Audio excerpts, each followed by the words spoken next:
Hello students, तो आज हम करेंगे digestive system in 10 minutes. Digestive system in 10 minutes के अंदर डाइजेशन सिस्टम को पूरा कंप्लीट पढ़ लेंगे। ऊपर ऊपर से पढ़ेंगे, डिटेल्स में नहीं पढ़ेंगे, हम सिर्फ ऊपर ऊपर से पढ़ लेंगे इसको। तो सबसे पहले डाइजेस्टम होता क्या है, फिर डाइजेशन होता क्या है।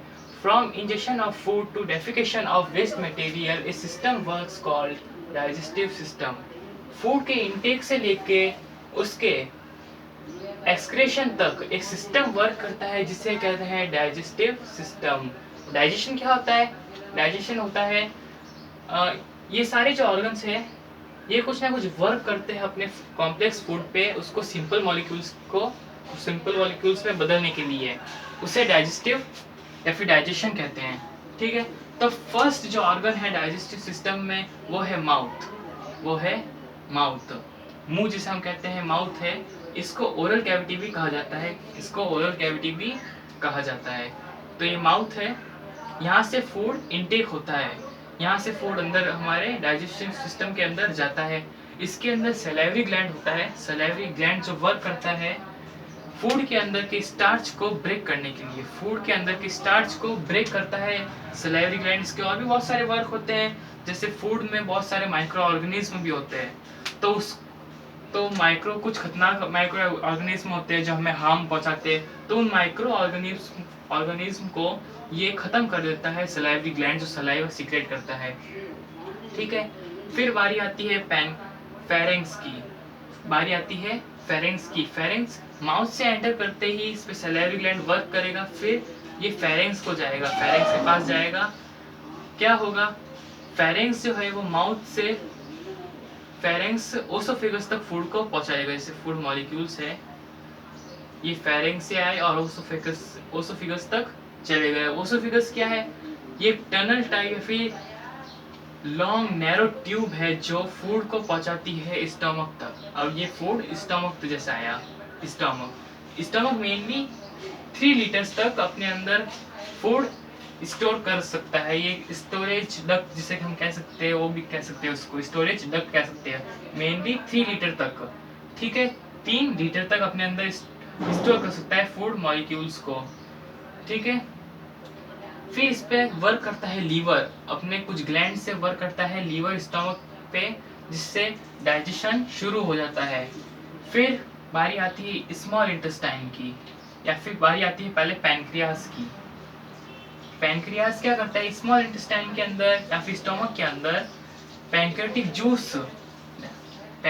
जूस सीक्रेट करता है, जो फर्दर डाइजेशन में वर्क करता है, फिर हेल्प करता है, फर्दर डाइजेशन में हेल्प करता है। फिर बारी आती है स्मॉल इंटेस्टाइन की। स्मॉल इंटेस्टाइन ये मेन ऑर्गन है, ये एक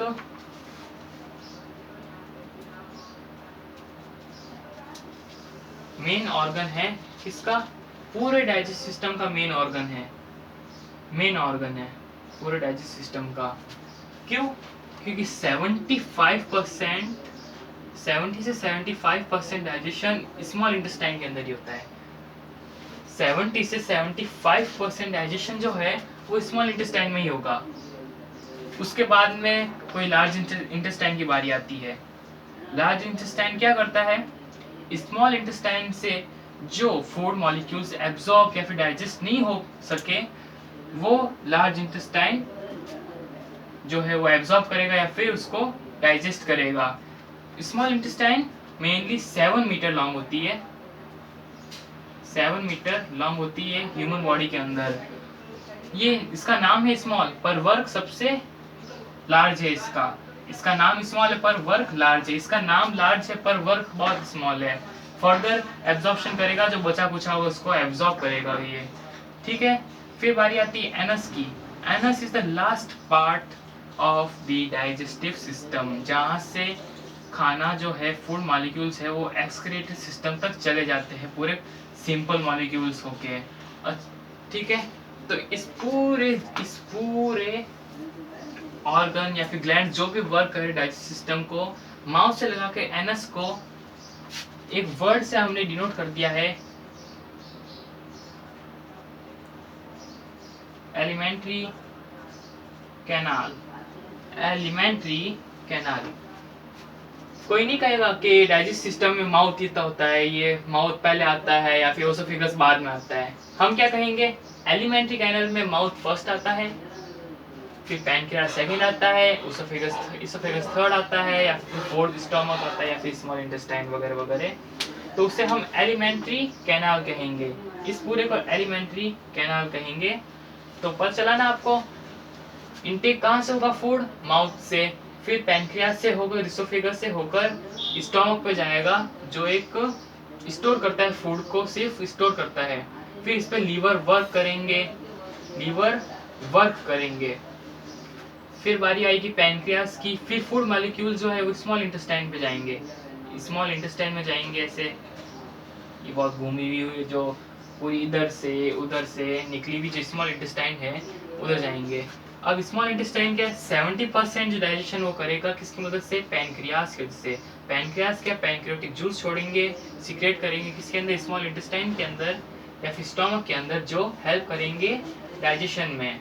ठीक है, फिर बारी आती है, और small intestine mainly 7 metre long होती है। मेन ऑर्गन इसे कहा गया है लार्ज इंटेस्टाइन। वर्ड लार्ज है पर वर्क सबसे स्मॉल है, पर जरूरी भी है लार्ज इंटेस्टाइन। ठीक है, फिर लास्ट पार्ट जाता है वो है एनस, जो एलिमेंट्री कैनल का लास्ट ऑर्गन है। इसके बाद में एक्सक्रीटरी सिस्टम आ जाता है। ठीक है, ये था हमारा डाइजेस्ट सिस्टम।